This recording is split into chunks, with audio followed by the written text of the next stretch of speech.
வந்து இந்த 65 செய்ய போகிறோம். அதுக்கு தேவையான என்னென்ன சேர்க்குறோன்னு பாருங்கள். இந்த கறியை அலசிட்டு வந்து வச்சாச்சு. அதுக்கு மிளகாத்தூள் எல்லாம் கலந்த தூள் கொஞ்சம் போட்டிருக்கோம். அப்புறம் இஞ்சி பூண்டு போட்டிருக்கோம். அப்புறம் சோயா மாவு கொஞ்சம், மைதா மாவு கொஞ்சம் போட்டிருக்கேன்.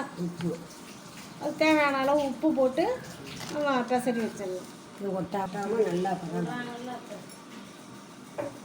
அப்போ தான் ஒட்டாமல் எண்ணெயில் பிரிஞ்சு வராமல் நல்லா பீஸோடையே நல்லா ஒட்டி வரும். அதுக்கு தான் இதெல்லாம் நான் சேர்த்து செய்கிறோம்.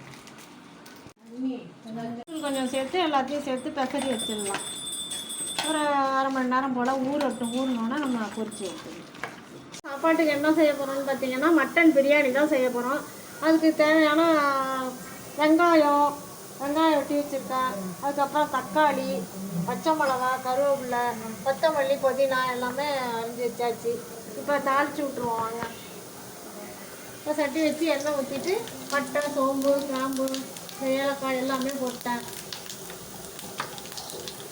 போட்டு எல்லாம் சவுண்டு வரட்டும். அடுத்து வெங்காயத்தை போட்டுக்குவோம். போட்டு நல்லா வதக்கி வதக்கும்.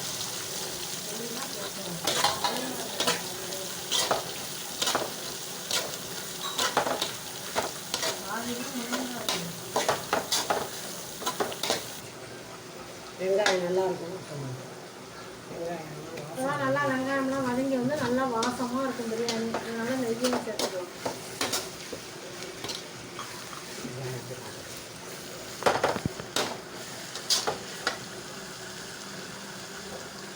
இப்போ வெங்காயம் நல்லா வதங்கி வந்துட்டு இப்போ தக்காளி சேர்த்து அதோட வதக்கிக்குவோம்.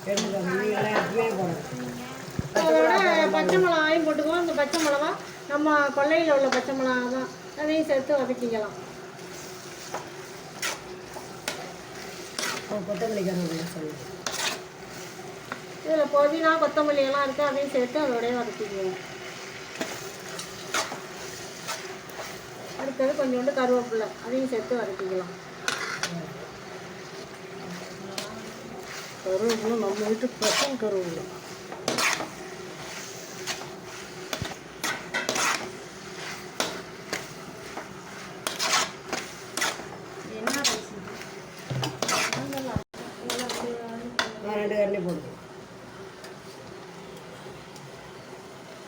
இதோட 2 கரண்டி அளவுக்கு தயிர் சேர்த்துக்குவோம். இது நம்ம வீட்டு தயிர் தான். எல்லாமே நல்லா வதக்கிட்டு நல்லா எப்படி கலர்ஃபுல்லாக வந்திருக்குன்னு பாருங்க. இந்த அளவுக்கு வதக்கி எடுத்துக்கணும். அப்போ தான் பிரியாணி நல்லா மஞ்சள் தூள் போட்டுக்கணும். கறி போடுறதுனால கொஞ்சம் மஞ்சள் தூளும் இதோட சேர்த்துக்குவோம். சேர்த்து நல்லா எல்லாத்தையும் வதக்கி விட்டுக்கலாம். சேர்த்துக்கலாம். சாப்பாடு குழையாது, ரைஸ் உடையாமல் இருக்கும். அதுக்காக தான் இப்போ லெமன் சேர்த்துக்கிட்டோம்னா நம்ம அந்த சாதம் உடையாமல் நல்லா உதிரியாக இருக்கும். அதுக்கு தான் லெமன் சேர்த்துக்கிறோம். நீங்களும் சேர்த்து செஞ்சு பாருங்கள்.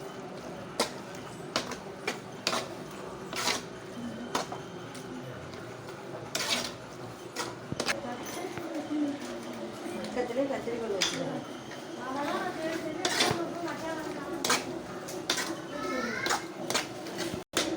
நல்லா வாசமாக இருக்கணும். பிரியாணி மசாலா கொஞ்சம் சேர்த்தாச்சு, அதையும் சேர்த்து நல்லா வதக்கி எடுத்துக்குவோம்.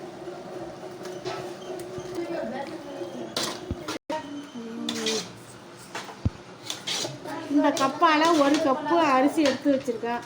அதுக்கு 2 கப் அளவு தண்ணி ஊற்றினோம்னா போதும், கரெக்டாக இருக்கும். அரிசி வந்து இது என்னன்னா பாஸ்மதி ரைஸ் தான் வாங்கி வச்சுருக்கோம். அதில் தான் செய்ய போகிறோம்.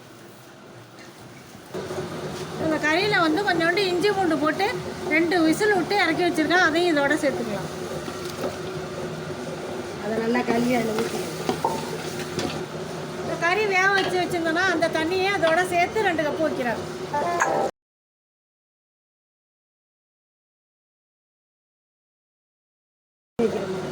குறைக்கலாம்.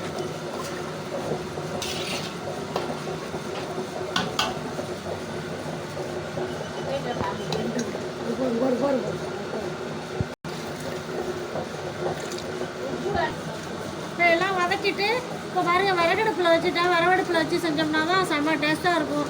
அதனால் விறகடுப்புக்கு மாற்றியாச்சு. இப்போ பிறகு உங்கள்கிட்ட நான் காமிக்கிறேன். தண்ணி நல்லா கொதிச்சு ரைஸ் அதிலே சேர்த்துருவோம். கையெல்லாம் தூக்கி போட முடியல.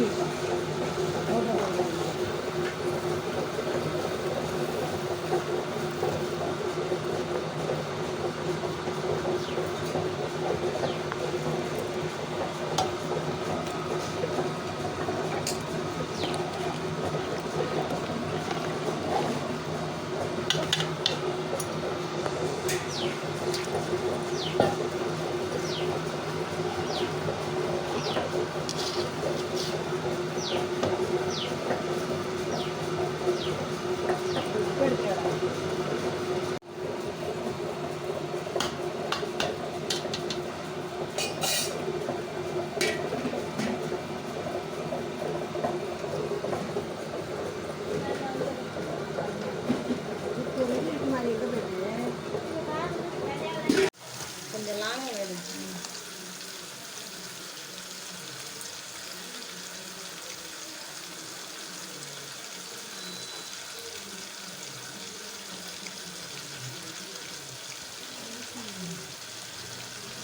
எந்த விதமான கலரும் போடலை. நாங்கள் வீட்டில் உள்ள மசாலா தான் போட்டு பொரித்து எடுத்துருக்கோம். செம்ம சூப்பராக இருக்கும். நல்லா சாப்பிட்றதுக்கும் நல்லா டேஸ்ட்டாக இருக்கும். நீங்களும் நாங்கள் செஞ்ச மாதிரியே செஞ்சு பார்த்து சாப்பிட்டு பார்த்துட்டு எப்படி இருந்தது. அவ்வளோதான், கிரேவி ரெடி ஆகிட்டு. வாங்க போய் இப்போ எல்லோரும் சாப்பிடுவோம். இப்போ மத்தியானம் சாப்பாடு ரெடி ஆகிட்டு. இந்த மட்டன் பிரியாணி, அப்புறம் 65 பொரிச்சு வச்சாச்சு, அப்புறம் சிக்கன் கிரேவி. இவ்வளவு தான் இன்றைக்கி மத்தியான சாப்பாடு. வாங்க எல்லோரும் சேர்ந்து. இன்றைக்கி மத்தியான சாப்பாட்டுக்கு மட்டன் பிரியாணி, சிக்கன் கிரேவி செஞ்சுருக்கோம். 65 பொரிச்சு வச்சுருக்கோம், மீன் வறுவல். வாங்க எல்லோரும் சாப்பிடுவோம்.